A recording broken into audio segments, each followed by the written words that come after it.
Kimi ya verdiğimiz sualın cevabı doğrudursa ona tam bal verir. Eğer düzgünse tam bal verir. Eğer bəzi bir-iki verdiği cevabda səhvliyi varsa ama yine de yazılı mesajın qrammatikası, bütün cümlə quruluşu, hər şey düzdürsə tam baldan biraz aşağı bal verir. Süni intellektin tək məqsədi isə bu sistemin tək məqsədi odur ki, bize tam ballıq bir cevap versin. Bu da gətirib çıxardır ki, süni verdiği sualın cevabı düz olub olmadığına baxmır. Sadəcə tam balı yaxın bir bal almağa çalışır. Bu da gətirib çıxardır ki, sual səhvdir, amma özündən olduqca əmindir. Bilirik ki, süni intellekt verdiğimiz yalnız bir işe en yaxşı formada görə bilirsin. Bütün işləri eyni anda görməyə çalışır. Məsələn, bir gün biz ona bitkilər haqqında bir sual veririksə, səhərsi gün ona verdiğimiz başka bir sual yine eyni səviyyədə cavab veriləcək. Amma bu heç vaxt %100 tam səviyyədə, tam potensiyalı bir cavab deyil. Çünki süni intellekt databazalarla işləyir və bu da databazadan aldığı informasiyanın doğruluğu və yanlışlığı sadəcə o verilən informasiyanın çoxluğuna baxır. Və demək var ki, süni intellekt aldığı o databazalar Google-dan, sosial şəbəkələrdən bu kimi platformalardan bu databazalardan əldə edilir. Və həmin əldə etdiyi o informasiyaların hamısı doğruluğu sadəcə onun çoxluğu ilə əldə edilir. Məsələn, deyək ki, süni intellektin databazası WhatsApp qrupudur. Qrupa yazırlar ki, bugün təlim olmayacaq filan səbəbdən. Ondan sonra digər insanlar da bugün dərsin olmaması haqqında danışırlar, dərsin nə üçün olmadığından ona rəylər bildirirlər və ən sonunda bir şəxs soruşduğunda dərs bugün yoxdur, nə üçün? Süni intellekti soruştururlar.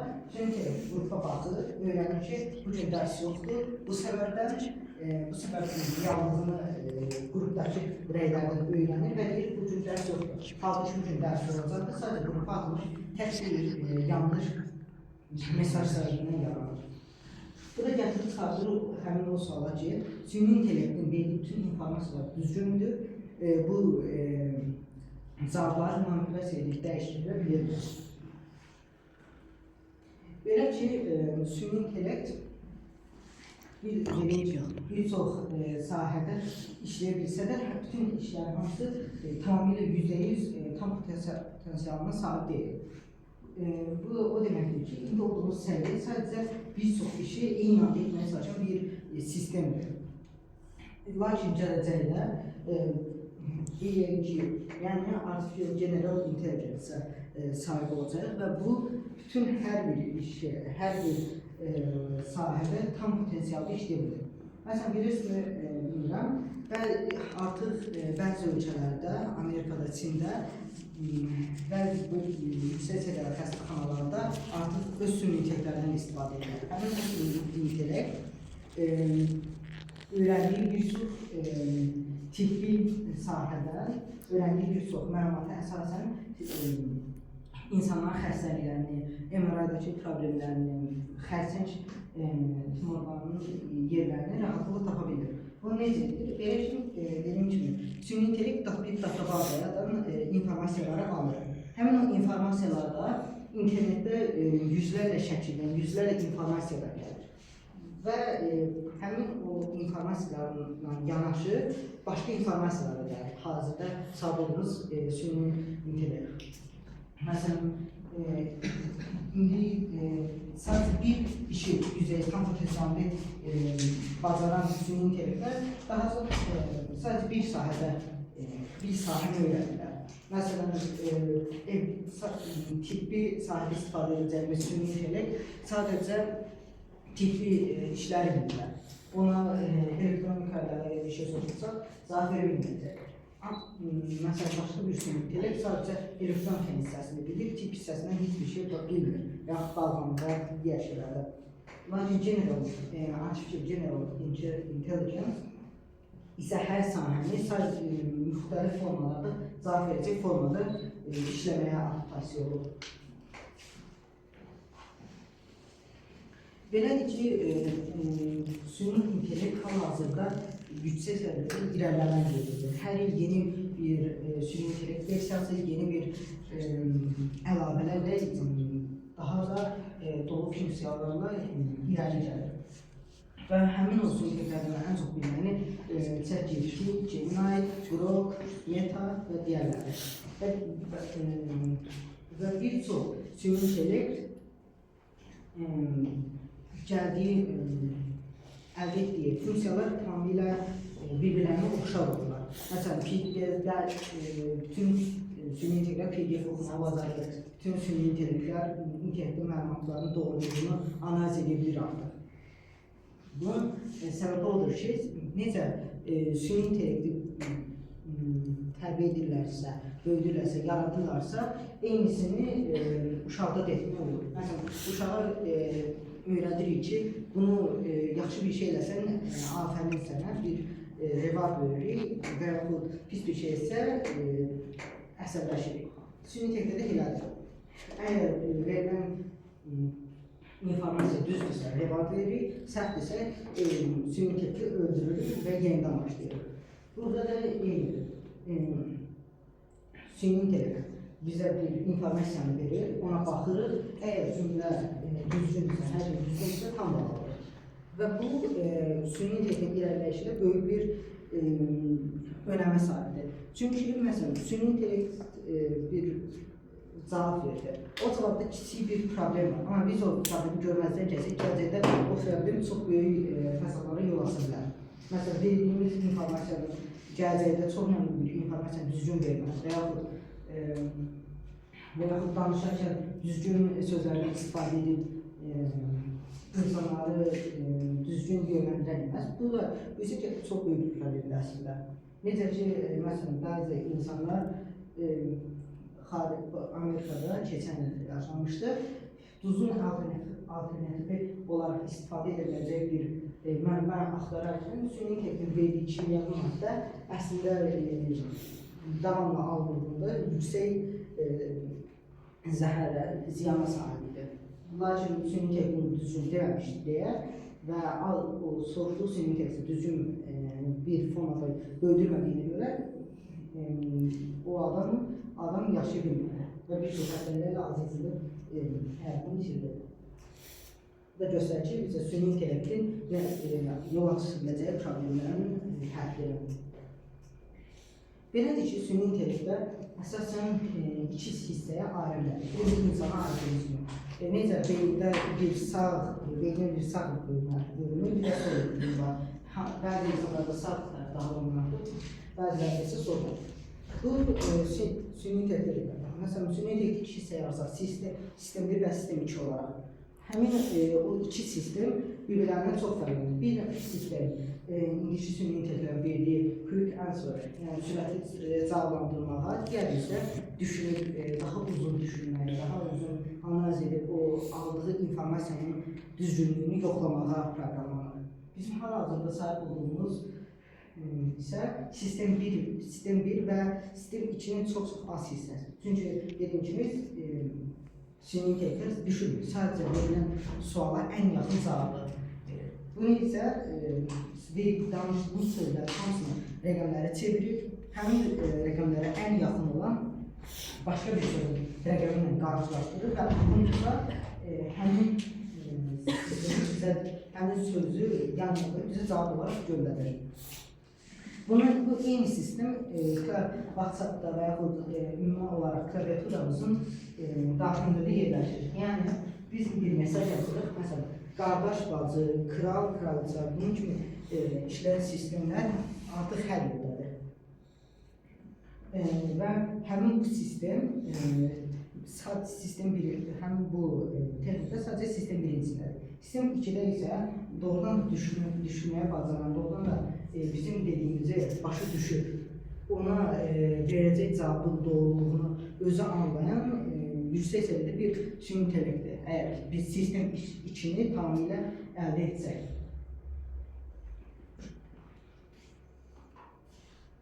Cavablar, mantıqlı dəyişikliklər Belə ki, süni intellekt bir çox sahədə işləyə bilsə də, bütün işlər hansı tamamilə %100 tam potensialına sahib deyil. Bu o deməkdir ki, indi olduğumuz səviyyə sadəcə bir çox işi eyni anda etməyə çalışan bir sistemdir. Lakin gələcəkdə yəni artıq general intelligensə sahib olacaq və bu tüm hər bir iş, hər bir sahədə tam potensialda işləmir. Məsələn, biz bilirəm və artıq bəzi ölkələrdə, Amerika və Çində bəzi bizi başa düşən və düşünüb cavab verən, bizə əsas sürət lazım deyil. Sürətlə eyni zamanda doğruluq da lazımdır. Yəni doğruluq baxımından və sürət baxımından ən yaxşı tövsiyə edə biləcək süni intellekt hansıdır?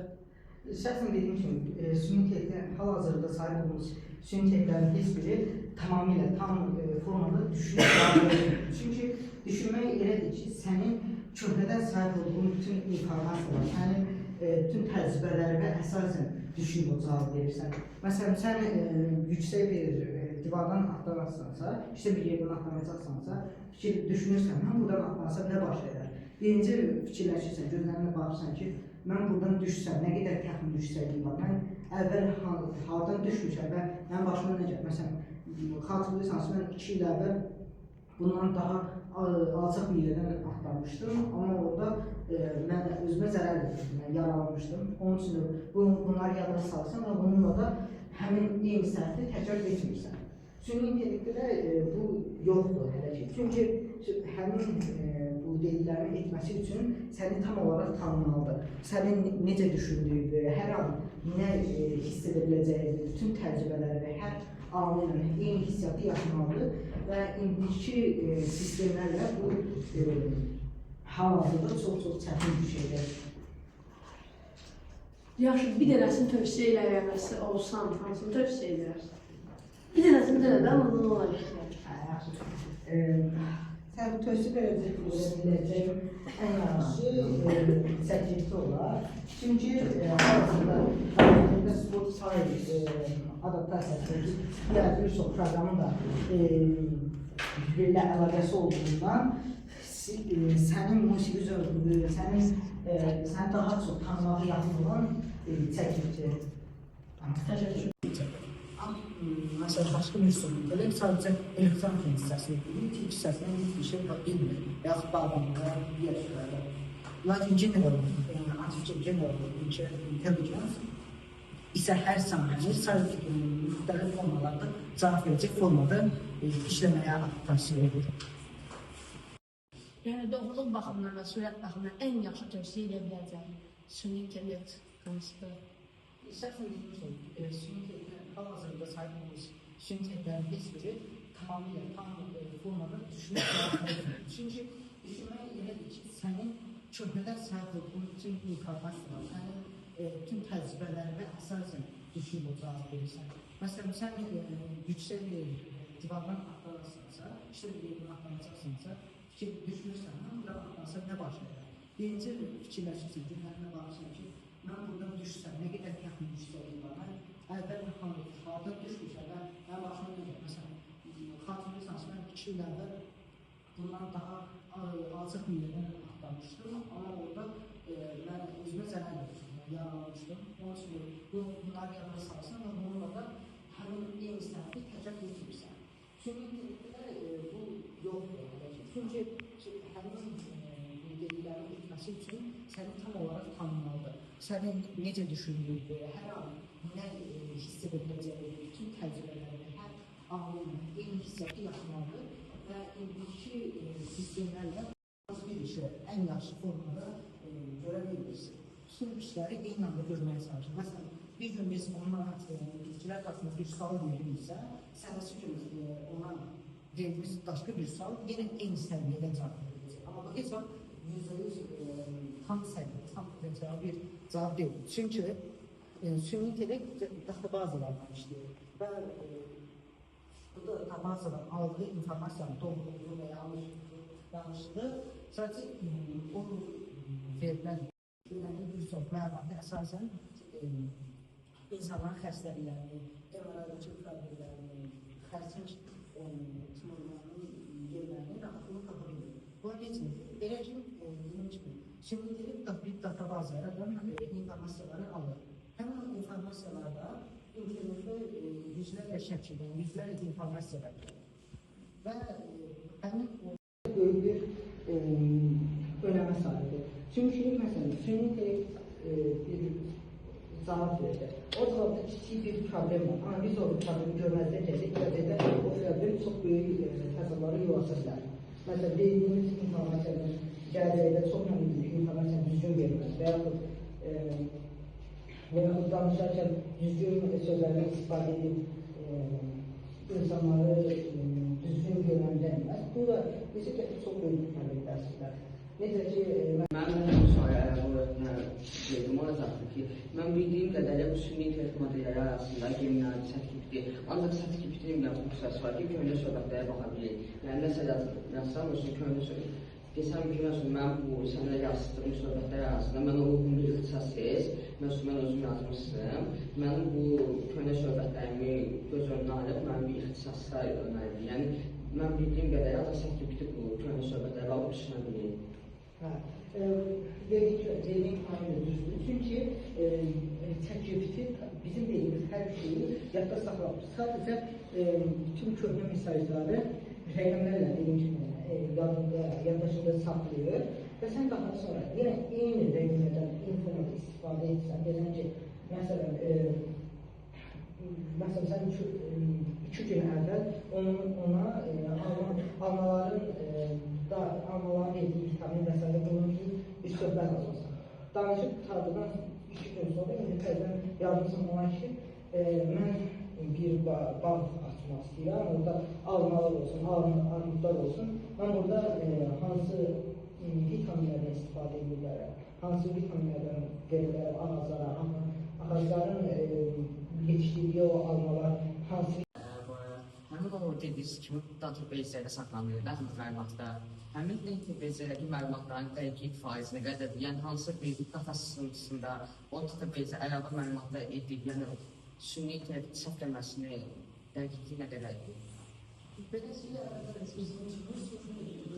informasiyalar databazlardır və həmin o informasiyanın doğruluğu isə tamamilə verilən informasiya çox mühüm təhlil edilir.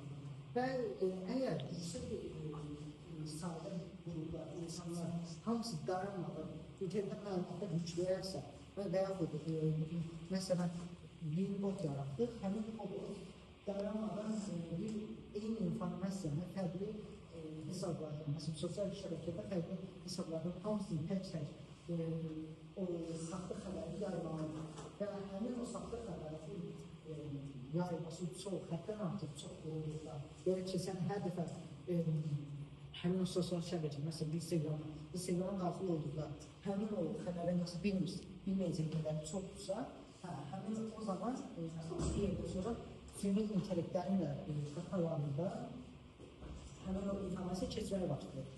Ayında, bəs yaxşı, tam təminli bir süni intellektin yaranmasında problem mexanikalardadır, yoxsa kodların azlığındadır? Belə ki, əslində qalsa ikisidir. Çünki mexanik sistemində bu günlərdə rəm qiymətləri çox artır. Ən kiçik 8 rəmdə yüksək qiymətlər satılır ötənlərlə əsasən.